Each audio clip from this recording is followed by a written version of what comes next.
ಇನ್ನು ಶಿವಕುಮಾರ್ರನ್ನ ಗಂಗಾ ನದಿಯಲ್ಲಿ ಮುಳುಗಿಸಿದಂತಾಗಿದೆ ಅಂತ ಹೇಳಿ ವಿಪಕ್ಷಗಳು ಈಗ ಟೀಕೆ ಮಾಡ್ತಾ ಇದ್ದಾರೆ. ಅದರಲ್ಲೂ ವಿಪಕ್ಷ ನಾಯಕ ಅಶೋಕ್ ಹೇಳೋದು, ಯಾವತ್ತೂ ಡಿಕೆ ಸಿಎಂ ಆಗಬಾರದು ಅಂತ ಹೇಳಿ ಈ ರೀತಿಯಾಗಿ ತಂತ್ರಗಾರಿಕೆ ಹುಡ್ತಾ ಇದ್ದಾರೆ.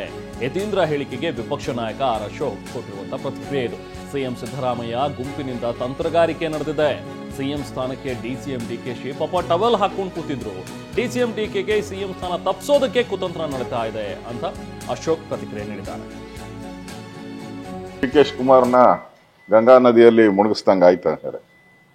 ಡಿ.ಕೆ. ಶಿವಕುಮಾರ್ಗೆ ಅವ್ರು ಹೇಳ್ತಾ ಇದ್ರು, ನಾನೇ ಟವಲ್ ಹಾಕೊಂಬಿಟ್ಟಿದ್ರು. ಆಗಲೇ ಸಿಎಂ ಕುರ್ಚಿ ಮೇಲೆ 2.5 ವರ್ಷ ಆದಮೇಲೆ ನಾನೇ ಮುಖ್ಯಮಂತ್ರಿ ಅಂತೇಳಿ ಕುರ್ಚಿ ಮೇಲೆ ಟವಲ್ ಹಾಕೊಂಡು ಕೂತಿದ್ರು.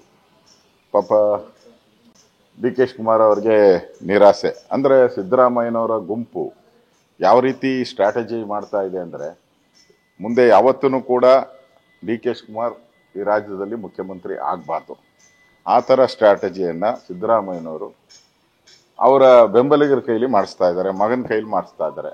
ನಾವು ಪದೇ ಪದೇ ನಾನು ಹೇಳ್ತಾ ಇದ್ದೆ, ನೋಡಪ್ಪ ನವೆಂಬರ್ ಡಿಸೆಂಬರಲ್ಲಿ ಕ್ರಾಂತಿ ಆಗುತ್ತೆ ಅಂತ ಹೇಳಿದೆ. ಅದನ್ನು ಅವ್ರೇನು ಹೇಳಿದ್ರು, BJP-ಯವರು ಕ್ರಾಂತಿನೂ ಇಲ್ಲ ಭ್ರಾಂತಿನೂ ಇಲ್ಲ ಅಂತ ಎಲ್ಲರೂ ಹೇಳಿದ್ರು. ಈಗ ಯಾಕೆ ಹೇಳ್ತಾ ಇದ್ದಾರೆ?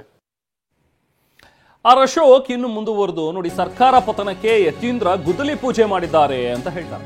ಚಿತ್ರದುರ್ಗದಲ್ಲಿ ಮಾತನಾಡಿದಂತಹ ಅಶೋಕ್ ಈ ಹೇಳಿಕೆಯನ್ನು ಕೊಡ್ತಾರೆ. ಕಳೆದ ಬಾರಿ ಬೆಳಗಾವಿಯಿಂದಲೇ ಸರ್ಕಾರ ಪತನ ಆಗಿತ್ತು, ಈಗಲೂ ಬೆಳಗಾವಿಯಿಂದಲೇ ಗುದ್ದಲಿ ಪೂಜೆ ಮಾಡಿದ್ದಾರೆ. ಕಾಂಗ್ರೆಸ್ ಸರ್ಕಾರ ಯಾವಾಗ ಬೀಳುತ್ತೋ ಗೊತ್ತಿಲ್ಲ ಅಂತ ಹೇಳಿ ಚಿತ್ರದುರ್ಗದಲ್ಲಿ ವಿಪಕ್ಷ ನಾಯಕ ಅಶೋಕ್ ಹೇಳಿದ್ದಾರೆ. ಬೆಳಗಾವಿಯಿಂದನೇ ಕಾಂಗ್ರೆಸ್ ಸರ್ಕಾರ ಬೀಳುವಂಥದ್ದಕ್ಕೆ ಯತೀಂದ್ರ ಅವರು ಗುದ್ದಲಿ ಪೂಜೆಯನ್ನು ಮಾಡಿದ್ದಾರೆ.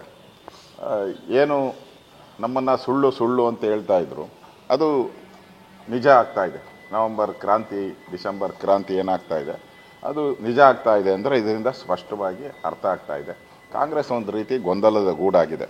ಒಂದು ಕಡೆ RSS ವಿಚಾರ ಇರ್ಬೋದು, ಇನ್ನೊಂದು ಕಡೆ ಜಾತಿ ಗಣತಿ ಇರ್ಬೋದು, ಇನ್ನೊಂದು ಕಡೆ ಇಡೀ ರಾಜ್ಯದಲ್ಲಿ ಹಳ್ಳ ಬಿದ್ದಿರುವಂಥ ಗುಂಡಿಗಳನ್ನು ನೋಡ್ತಾ ಇದ್ದೀರಿ ನಾವು.